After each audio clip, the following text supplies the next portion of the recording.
Thanks, Tim. Thanks for the opportunity, and hello to everybody wherever you are.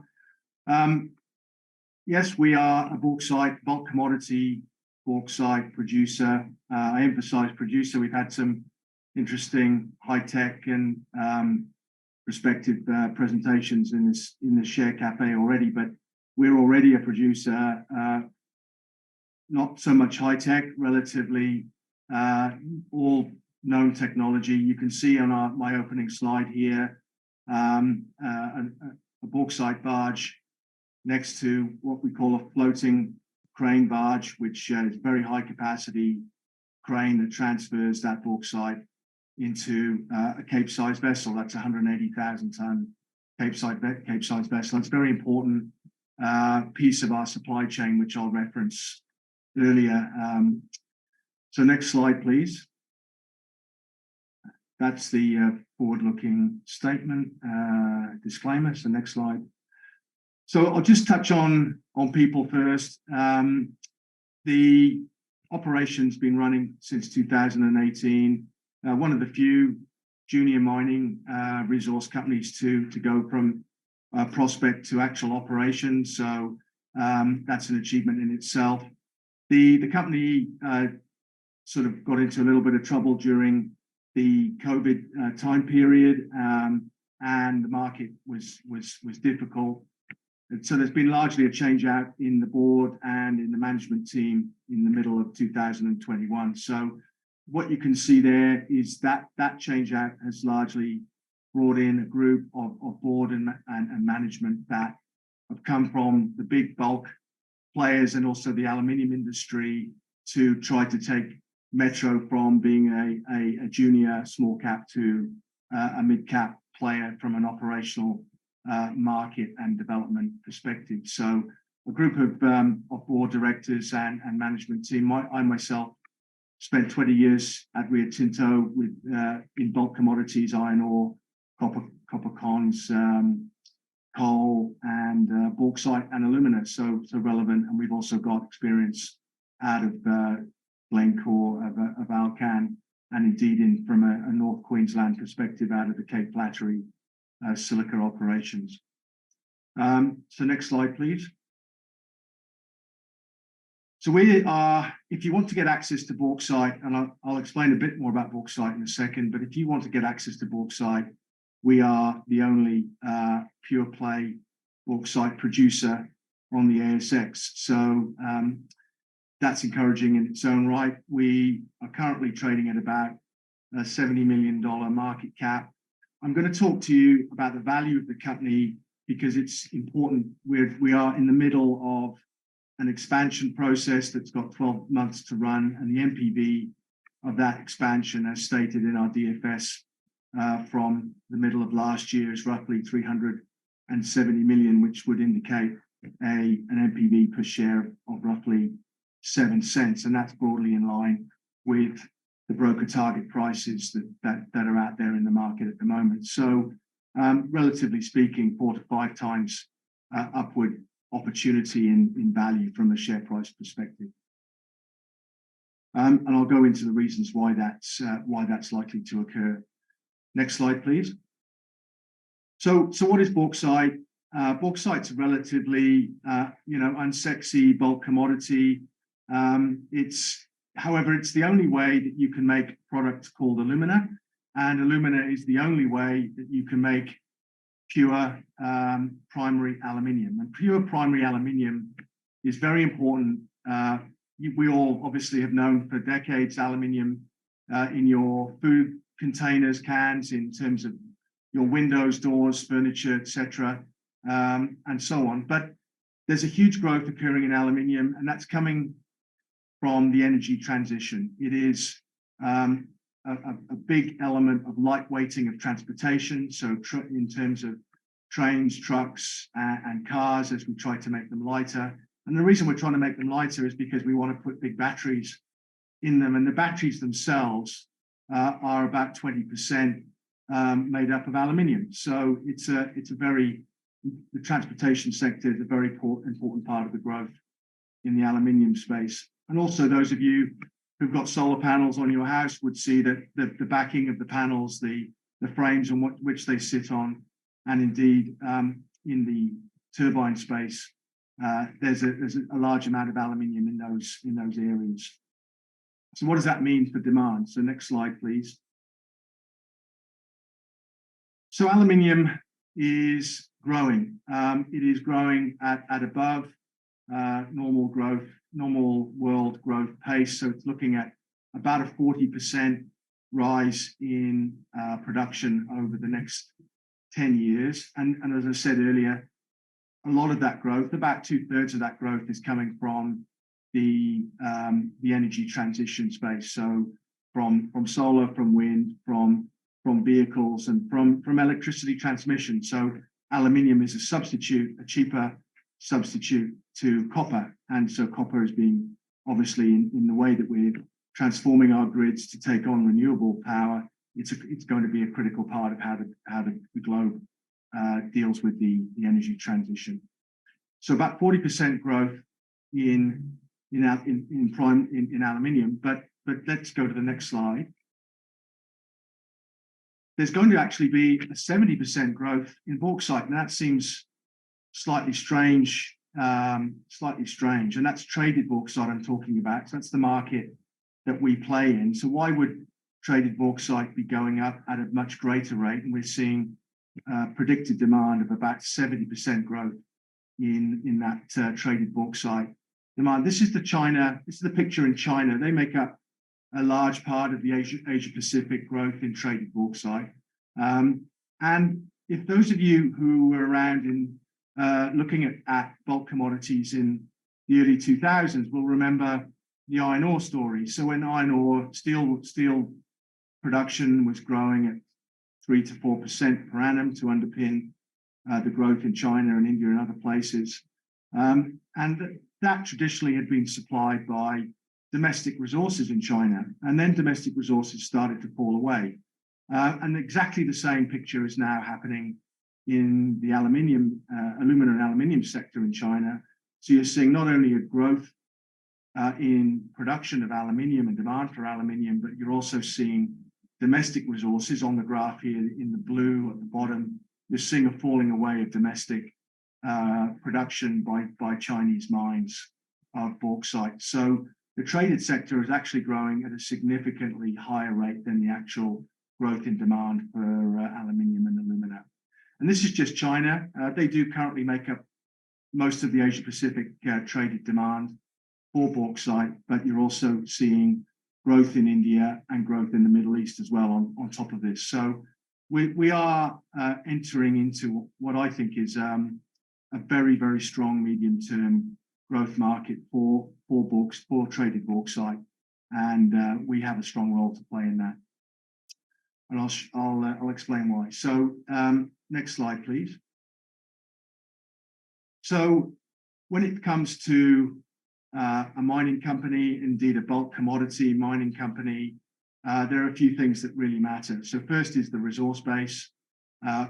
Metro mining is based on the Weipa Bauxite Plateau. The Weipa Bauxite Plateau is probably one of three of the most famous bauxite producing regions in the world. Rio Tinto, initially as Comalco and now as Rio Tinto Alcan, have been producing bauxite out of Weipa for the last sort of 60 years. We're about 100 kilometers north of the Weipa township, but quite close to the edge of the Rio Tinto operations. We've got about just under 100 million tons of reserves and a further 30-odd million tons of resources currently.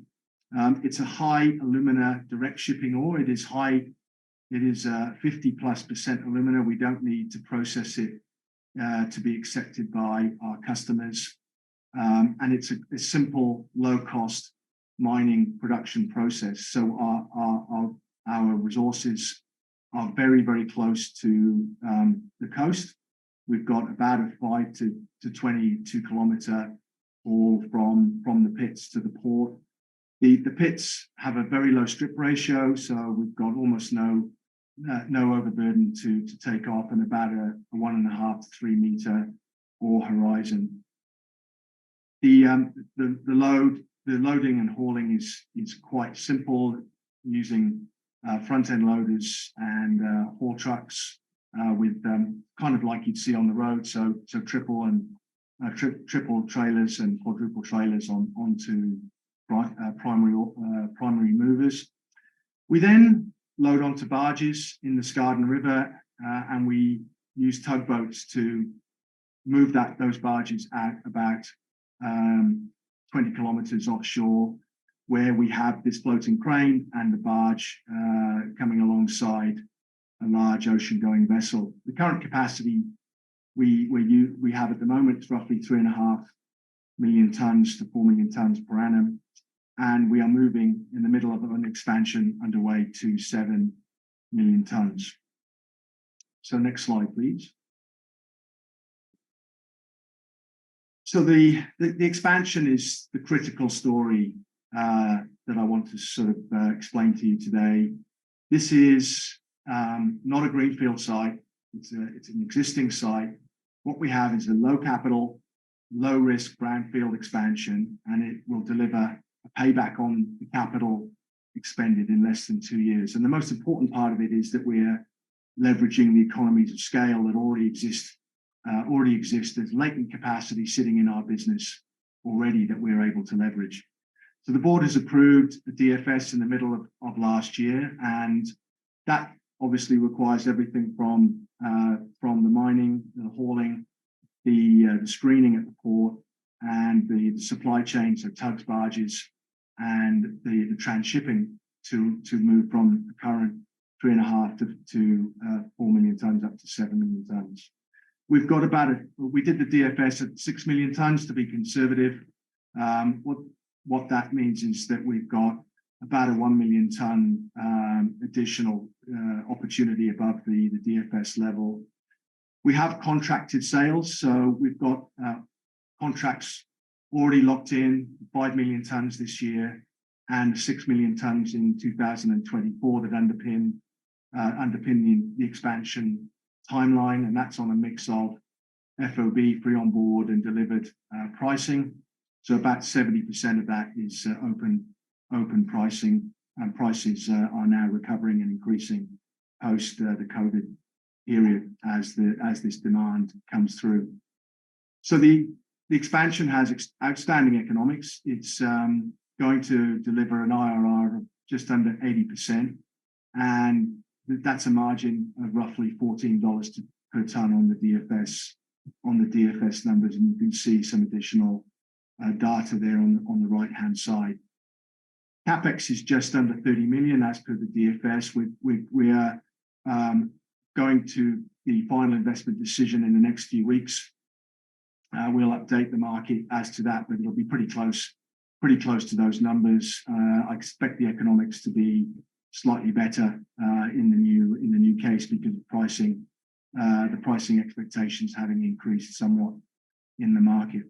The critical part of the expansion is a second floating crane. You can see here this is a coal operation occurring in Indonesia, where you can see 2 floating cranes operating side by side on the same Cape-size vessel, and that's how we're going to operate once we get the expansion in place. And it's roughly a 12-month period to get all of the components in place. We've already we raised some money in a share capital raise last year, and that allowed us to get moving on the mining side, so the trucks, trailers, and the screens, and the barge loading facility.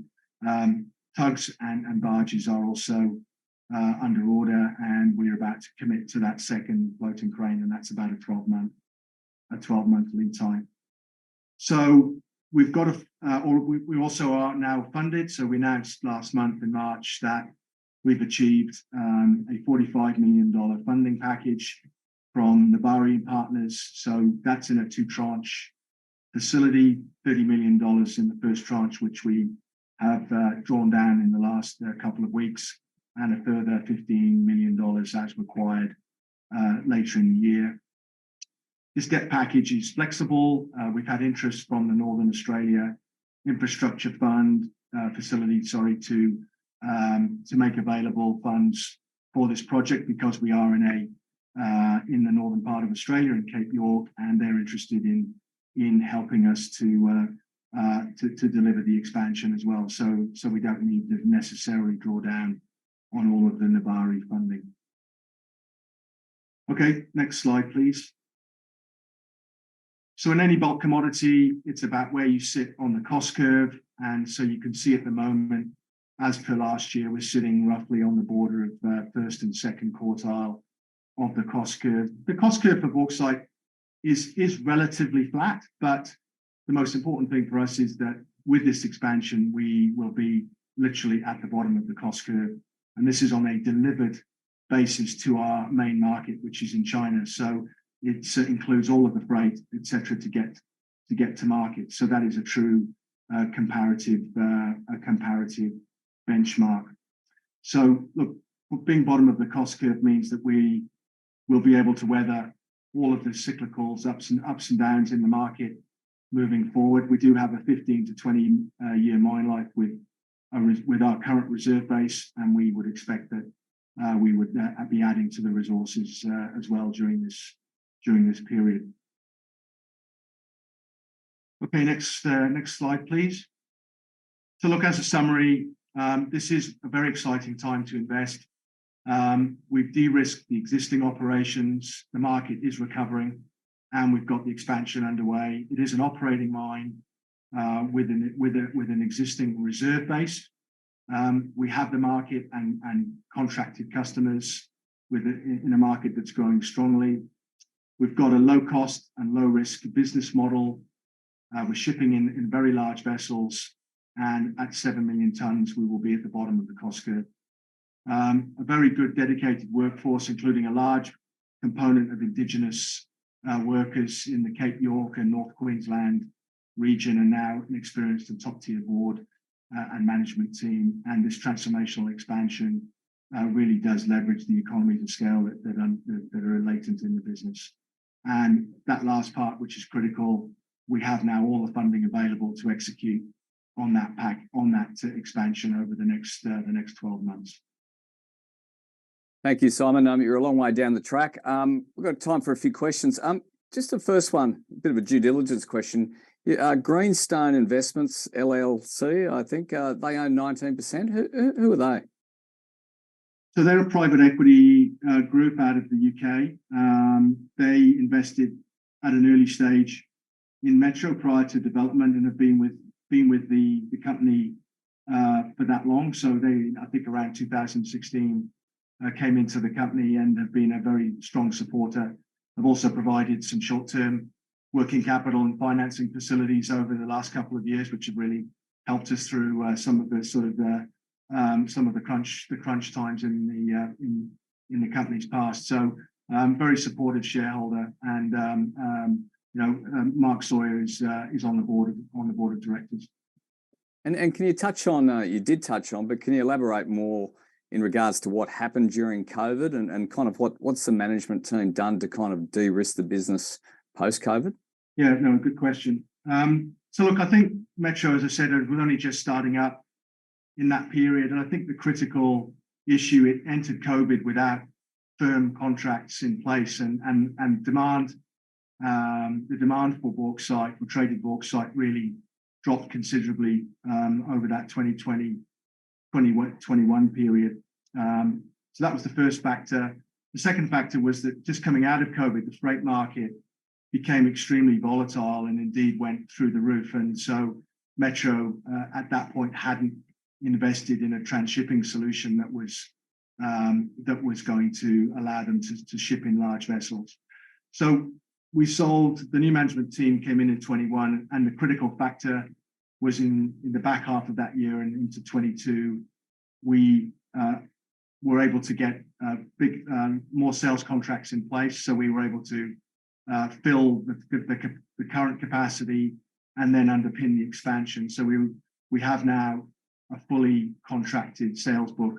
That's the first factor. The second factor was we procured that first floating crane that you saw in the picture on the opening slide. That allowed us to get away from small geared vessels, 60,000 ton vessels, into much larger Cape-sized vessels. And the other advantage of that is the Cape market is the biggest, most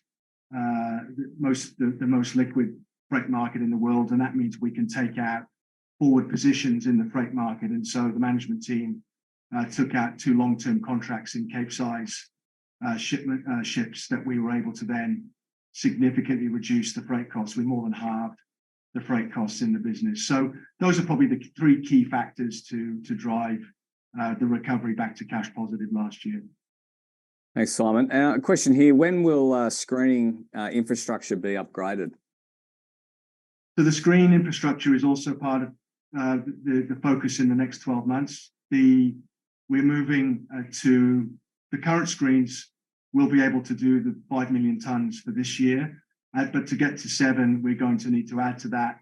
So the funding we've just received will go about 60%, 70% to the floating, the transhipping solution, and about 30% to upgrading the screening capacity up to that 7+ million tonnes. So that's currently in the final part of the engineering and procurement stage, and we will be implementing that now that we have this funding through the second half of the year. And you touched on the economies of scale, which kind of can underpin the high returns from the expansion.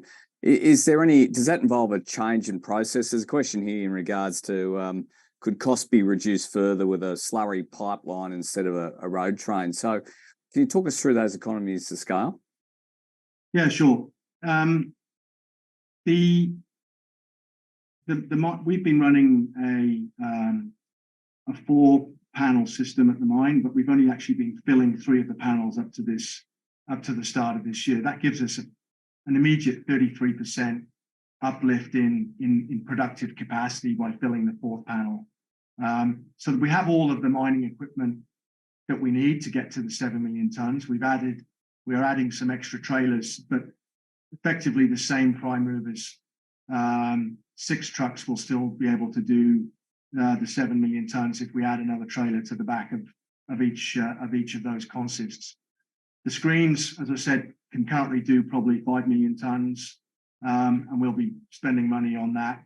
But we only need, for example, 1 extra tug. We've already got 5 tugs there, 1 extra tug, and we're just replacing 3 small barges with 3 larger barges, and the extra. So the only thing we're duplicating to get to the 7 is really the transhipper. And so all of the other parts of our flow sheet are already in place.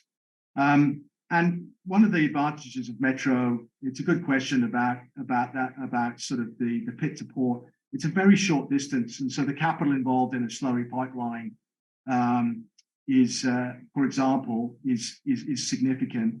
Slurry pipelines are probably not the right solution for a Weipa bauxite. I know they exist in Brazil, but our bauxite exists in a mineralogical form that is very easy for the customer to process, and so we don't need to grind it and transport it. If we were going to put something in to that, we probably would use a conveyor. But again, capital, it's a significant capital requirement when we have very good haul roads and trucks that are able to do that. And just to finish up, last question. What's your target market? Where is the target market, and why has there been a fall in production in China?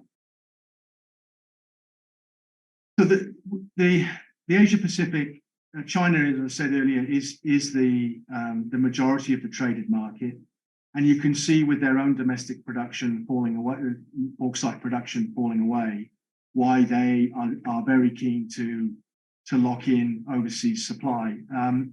The 3 main suppliers into that market are Guinea from West Africa, Indonesia, and Australia. So ourselves. Indonesia is pulling out for strategic reasons. They're looking to try to husband the remaining bauxite that they've got there to reserve that for their own domestic use. And Guinea is a long, long way away. And so, you can see that the comparative advantage of an Australian supply to China is very, very, very strong. So that's why the market for our customers they want metro. For us, having a close market like China is also extremely valuable. Production is rising in China, so aluminium production will rise up to a cap of 45 million tons. Alumina production will also then rise to go with it, and we're going to follow that demand up. And as I say, the demand will keep growing and growing, even past those caps, because of the domestic supply dropping out, and indeed of Indonesia dropping out. So again, there's a number of factors here why the traded bauxite market has an order of magnitude greater attractiveness than, say, the aluminium market itself. Simon, that's all we have time for. Really appreciate your time. We'll follow up with you later in the year. Have a nice weekend. Great. All right, Tim, thank you.